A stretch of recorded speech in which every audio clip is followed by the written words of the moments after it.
ऋषियों के द्वारा कहे गए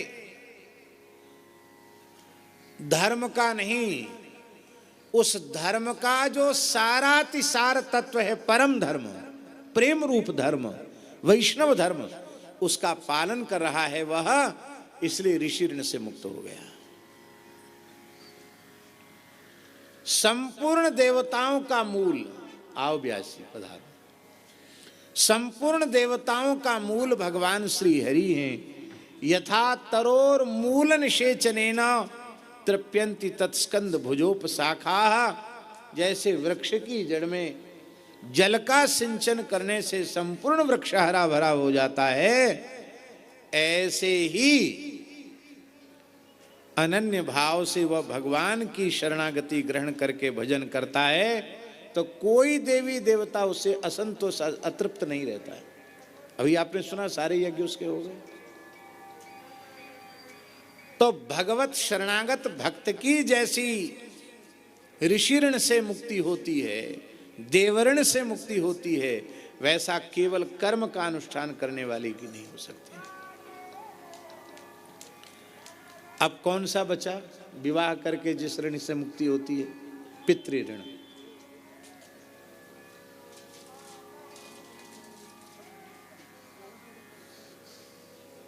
आप पितृऋण का सुन लीजिए। पुत्र उत्पन्न होंगे तो तर्पयामी तर्पयामी करेंगे, तस्मै स्वधा तस्मै स्वधा तस्मै स्वधा करेंगे, तब उनको तृप्ति होगी। कितने समय के लिए तृप्ति होगी?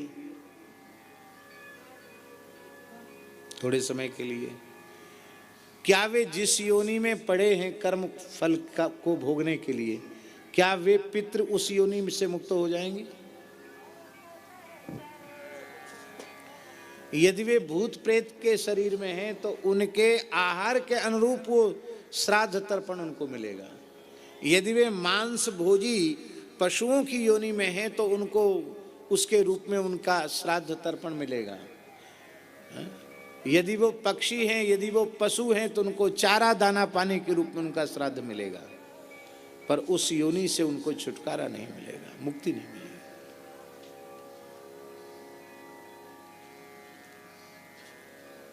और तृप्ति भी अल्पकालिक होगी, सार्वकालिक तृप्ति नहीं होगी। और एक विशेष बात है, देश काल पात्र का विचार करके श्राद्ध किया गया है, किंतु जिस व्यक्ति को श्राद्ध नहीं देखना चाहिए उसने देख लिया तो श्राद्ध नष्ट हो जाएगा, कुछ नहीं होगा उसका। तमाम है कि इनको श्राद्ध नहीं देखना चाहिए, वो देख लेंगे तो नष्ट हो जाएगा श्राद्ध।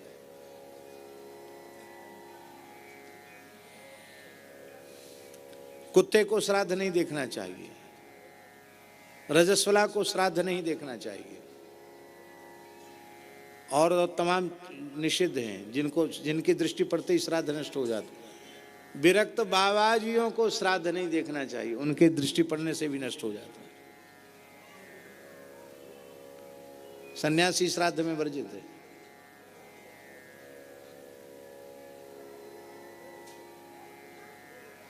केवल ब्राह्मण वेद है।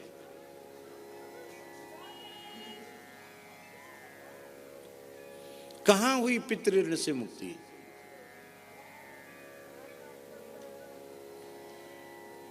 और कोई ईमानदारी से भजन करने लग जाए विरक्त भाव से, तो आस्फोटयन्ति पितराः नृत्यन्ति च मुहुर्मुहुः मत्कुले वैष्णवो जातः सनस्त्रातो त्राता भविष्यति।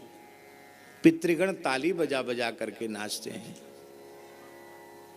मेरे खानदान में एक हरिभक्त ने, एक वैष्णव ने जन्म ले लिया। अब यह अनन्य भाव से ईमानदारी से भजन करेगा, स्वयं तो मुक्त हो जाएगा, हम सबको गोलोक का अधिकारी बना देगा। एक सत्य घटना है। एक महात्मा भजन करते थे, अभी भी करते हैं, जानकर हम उनका नाम नहीं ले रहे हैं। एक बार हमारे मुंह से उनका नाम मंच से निकल गया तो वे हमारे पास आकर के मलुक पीठ में बहुत रोने लगे। हम सोचे ये इतने भावुक क्यों हो रहे हैं, तो बाद में उन महात्मा ने कहा कि हम तो जैसे तैसे आप सब संतों की कृपा से थोड़ा राम राम कर रहे हैं, आप नाम लेने लग जाओगे तो हमारा तो सब चौपट हो जाएगा। तो मेरी प्रार्थना है कि आप कभी नाम न लें। ठीक है, हम आपको वचन देते आपका नाम नहीं लेंगे। अभी भी वो संत हैं, निम्बार्क परंपरा के संत हैं। एक संत की आज्ञा से वे ईमानदारी से भजन में लगे, तो कुछ काल के पश्चात उनके कान में बड़ी जोर की आवाज आने लगी। ऐसे उनको लगता था मानो सैकड़ों लोग एक साथ बोल रहे हैं, जय हो जय हो जय हो। ये तो हम अकेले बोल रहे हैं, आप सब लोग बोलिए।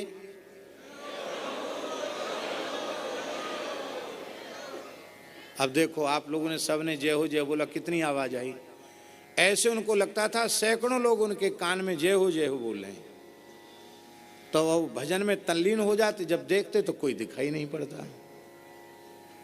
तो उन्होंने श्री मोटे गणेशी वाले महाराज जी से पूछा कि महाराज जी, आपकी आज्ञा से हम भजन में लगे हैं, ये क्या कोई बीमारी है या कोई उपद्रव है? दिखाई कुछ पड़ता नहीं। सैकड़ों लोग आवाज लगाते हैं, जय हो जय हो जय हो। ये जय हो क्या है? यह सुनकर वे अनुभवी संत भावुक हो गए, उनके नेत्र सजल हो गए। उन्होंने कहा, बेटा, सिर पीठ पे हाथ फेर के, तेरा भजन सफल है। क्यों? कहते, इस शरीर के जो तेरे पितृगण हैं और पूर्व शरीरों के जो पितृगण हैं, वे सब तेरी निष्ठा पूर्वक भजन के कारण वे सब अपनी योनियों से मुक्त हो कर भगवान के धाम को जा रहे हैं और वे ही जय जयकार कर रहे हैं। और इतने समय तक ये आवाज आएगी, जब तेरे सभी पूर्वज भगवत धाम चले जाएंगे तो ये आवाज आनी बंद हो जाएगी। और ठीक उन्होंने जो समय बताया था उसके बाद आवाज आनी बंद हो गई।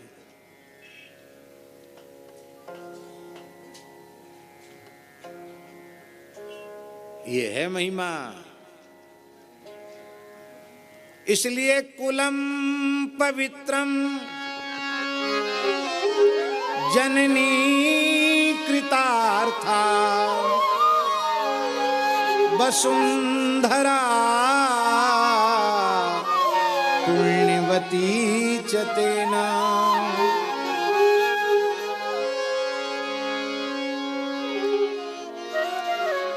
कुलम पवित्रम जननी कृतार्था वसुंधरा पुण्यवती च तेना। स्वर्गे स्थिताये पितरोऽपि धन्या येषां कुले वैष्णव नाम।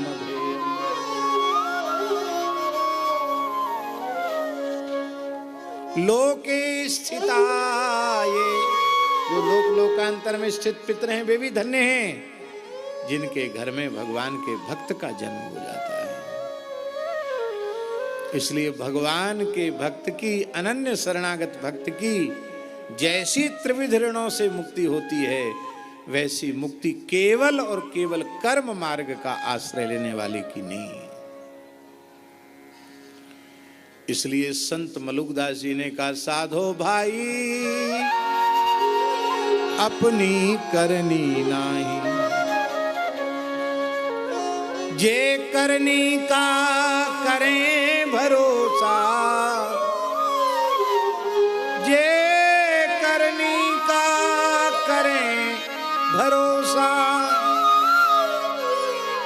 ते जम के घर जाहीं। जे करनी का करें भरोसा, ते जम के घर जाहीं।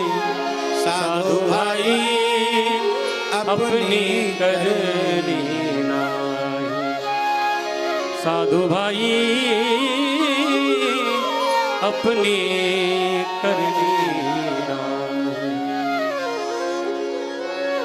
दक्ष गौदय अन्न खात थे, राजा नृग से प्यारे, पुण्य करत और जमा गमाई, ले गिर गिट करी डारे। साधो भाई अपनी करनी ना। इसका अर्थ ये मत लगा लेना कि यज्ञ नहीं करना, संध्योपासन नहीं करना, देवाराधन नहीं करना, श्राद्ध तर्पण, इसका अर्थ ये बिल्कुल मत लगाना। हमारे कहने का आशय है वैदिक धर्म का निष्काम भाव से श्रद्धा पूर्वक भगवत प्रीत्यर्थ अनुष्ठान अवश्य करना चाहिए, किंतु आश्रय कर्म का न होकर भगवान का आश्रय होना चाहिए, भगवत शरणागति का बल होना चाहिए। ये सब करो, पर मूल बात है भगवान की शरणागति। सब कुछ किया और भगवत शरणागति का भाव दृढ़ नहीं हुआ तो सब कुछ किया गया भी न किए के बराबर है।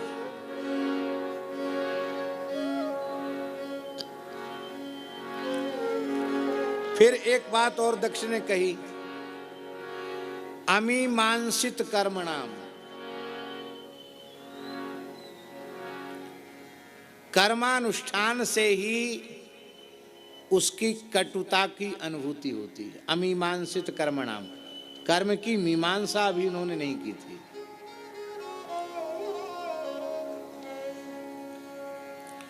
दक्ष कह रहे हैं, नानुभूय बीजानाति पुमान विषय तीक्ष्णताम, निर्विद्येत स्वयं तस्मान न तथा भिन्नधि ही परई ही।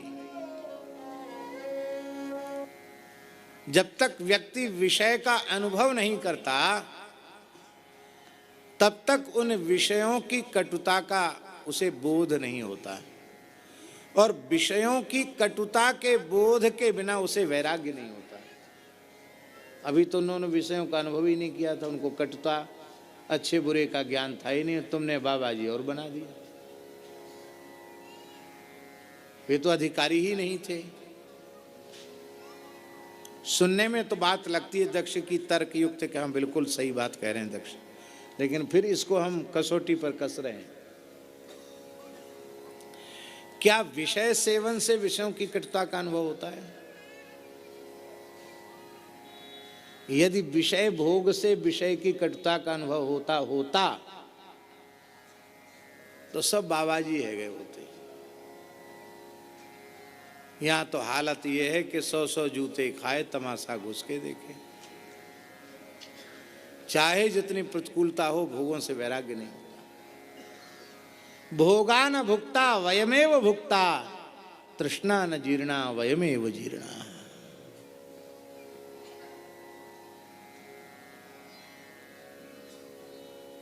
आदि शंकराचार्य भगवान ने भाष्य में एक जगह लिखा है कि विषय का सेवन व्यक्ति जितना करता चला जाता है,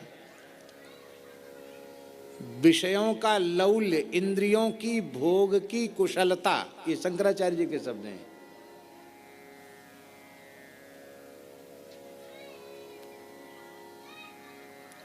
इंद्रियों के भोग की कुशलता उतनी अधिक बढ़ती चली जाती है।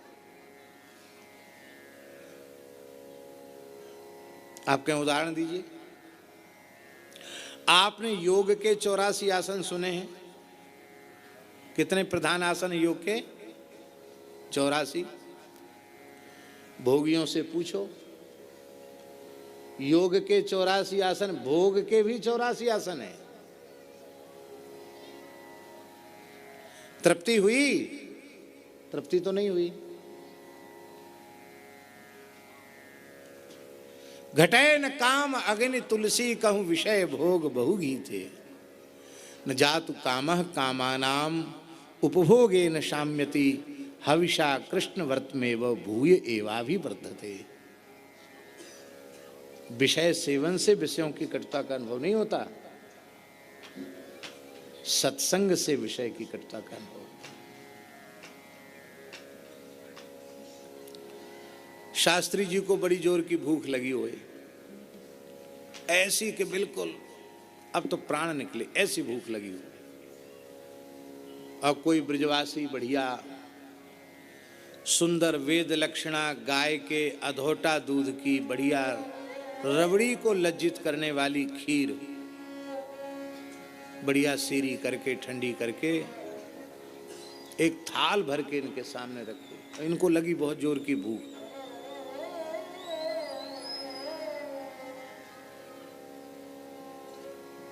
और इन्होंने आचमन किया, ओम अमृतोपस्तरण में से स्वाहा। और जैसी ग्रास लेना चाहते थे तब तक गोपाल जी आ गए। अरे शास्त्री जी, धोखे तो ही मत खा लीजो। क्यों? जब जा ये तस्में घुट रही ना, एक छिपकली बा में गिर गई। भली झूठी कह रहे हो ये, कहाँ है छिपकली दिखाइयो। अबे कहाँ धरी छिपकली, खीर में घुट घुट के बाकी वो खीर बन गई।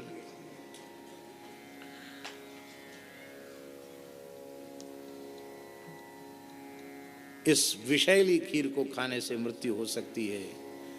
यह बोध होने के बाद इन्हें चाहे जितनी तेज भूख लग रही हो, ये बात सुनती भूख प्यास सब गायब हो जाएगी। भैया और कछु भूखे जी लेंगे पर खीर खाए के मनो ना है।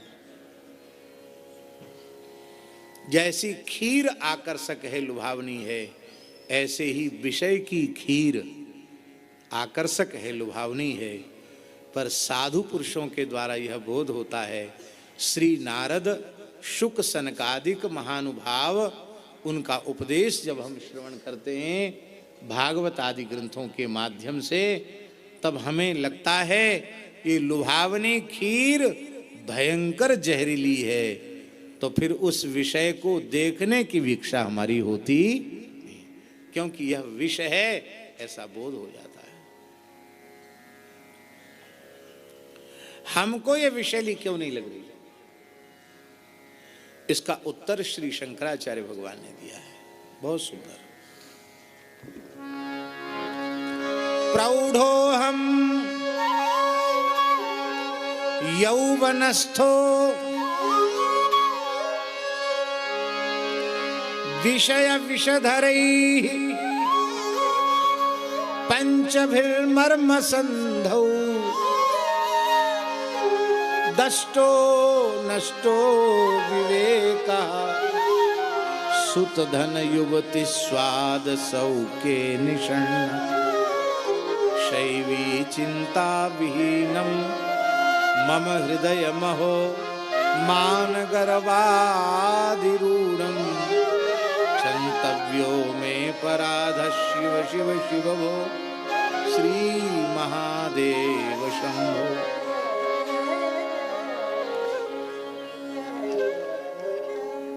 कहते जैसे ही हमने युवावस्था में प्रवेश किया कि 5 फण वाले विषय के नाग ने हमको डस लिया। ये 5 फण कौन कौन है? रूप, रस, गंध, शब्द और स्पर्श, ही 5 फण हैं। इसने जैसे ही डसा तो दष्टो नष्टो विवेका, जैसे ही इसने डसा कि हमारा विवेक नष्ट हो गया। सांप काट लेता तो विवेक नष्ट हो जाता है, चक्कर आने लग जाते, बेहोश हो जाता है। फिर ये जहरीली चीजें अच्छी लगने, सुत धन युवती स्वाद सौख्य निषण्ण, पुत्र स्त्री धन, इन सब में स्वाद आने लग गया, इन्हीं में मैं डूब गया।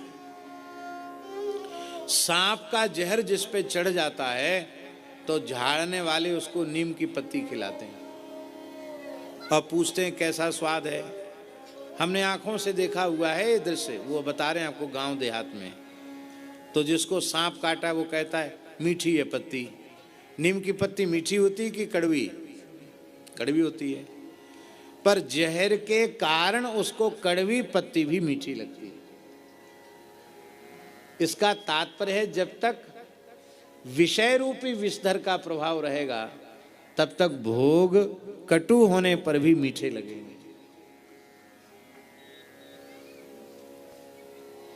उस विष से जब मुक्ति होगी